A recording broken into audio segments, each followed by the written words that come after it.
সাটুরিয়া উপজেলার তিল্লি বাজারে ফরমালিন মিশিয়ে বিক্রি হচ্ছে দুধ। এমনই এক ভিডিও চিত্র এসেছে মানবকণ্ঠের হাতে। ভিডিওতে দেখা যাচ্ছে দুধে ফরমালিন মিশিয়ে তা বিক্রির জন্য প্রস্তুত করছেন তিল্লি বাজারের দুধ ব্যবসায়ী ভানু ঘোষ এবং লক্ষণ ঘোষ। সকালবেলা দুধ যায় তো, সকালবেলা দুধ আমাদের সকালে ভিডিও আছে আপনার কাছে, ফরমালিন তারপরে সোডা মিশান, এটার ভিডিও আছে আমাদের কাছে। ব্যবসাটা দীর্ঘদিন ধরে করে, হয়তো গ্যাস কম হইতে পারে আমাদের। ঠিক আছে, আপনার কথা সবই ঠিক আছে। ব্যবসার ক্ষেত্রে অনেক কিছু করা লাগে না। আপনি বলছেন, আপনার কাছে তো স্বীকার করলাম, ভুল মানুষের ভিতরে।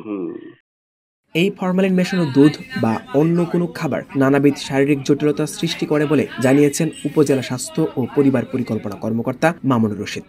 বিষাক্ত কেমিক্যাল অথবা ফরমালিন জাতীয় খাদ্য খেলে মানুষের প্রথমত হচ্ছে যে রক্তে যে বিষক্রিয়াটা সৃষ্টি হবে, সেটাতে মানুষ প্রথমত তার কিডনি নষ্ট হয়ে যাবে, তারপরে হচ্ছে যে লিভার নষ্ট হবে এবং নানাবিধ রোগ সৃষ্টি হবে, এবং পরবর্তীতে কেমিক্যাল বেশি থাকার কারণে ক্যান্সার হবে, মরণঘাতী ক্যান্সারও হতে পারে।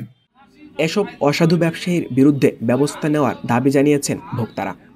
কেমিক্যাল মেশানো এটা স্বাস্থ্যের জন্য খারাপ, এটা যাতে না হয় এটা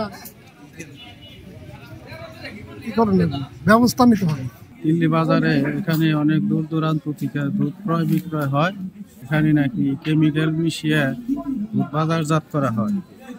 আমি আমার দৃষ্টিতে বলছি যে এটার বিষয়ে প্রশাসন যেন সুদৃষ্টি দেয় এবং এর বিরুদ্ধে যেন ব্যবস্থা নেয়।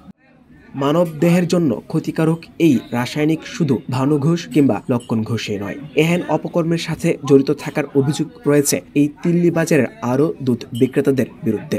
আর সত্যতা যাচাইয়ের সরজমিনে তদন্তের কথা জানিয়েছেন জাতীয় ভোক্তা অধিকার সংরক্ষণ অধিদপ্তর মানিকগঞ্জ জেলার সহকারী পরিচালক ফারহানা ইসলাম অজান্তা।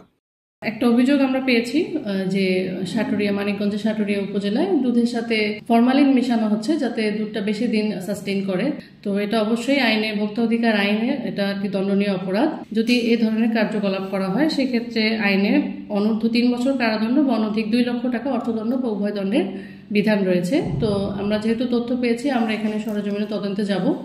তদন্তে গিয়ে যদি অভিযোগের সত্যতার প্রমাণ পাই, সেক্ষেত্রে আমরা আইন অনুযায়ী ব্যবস্থা গ্রহণ করব।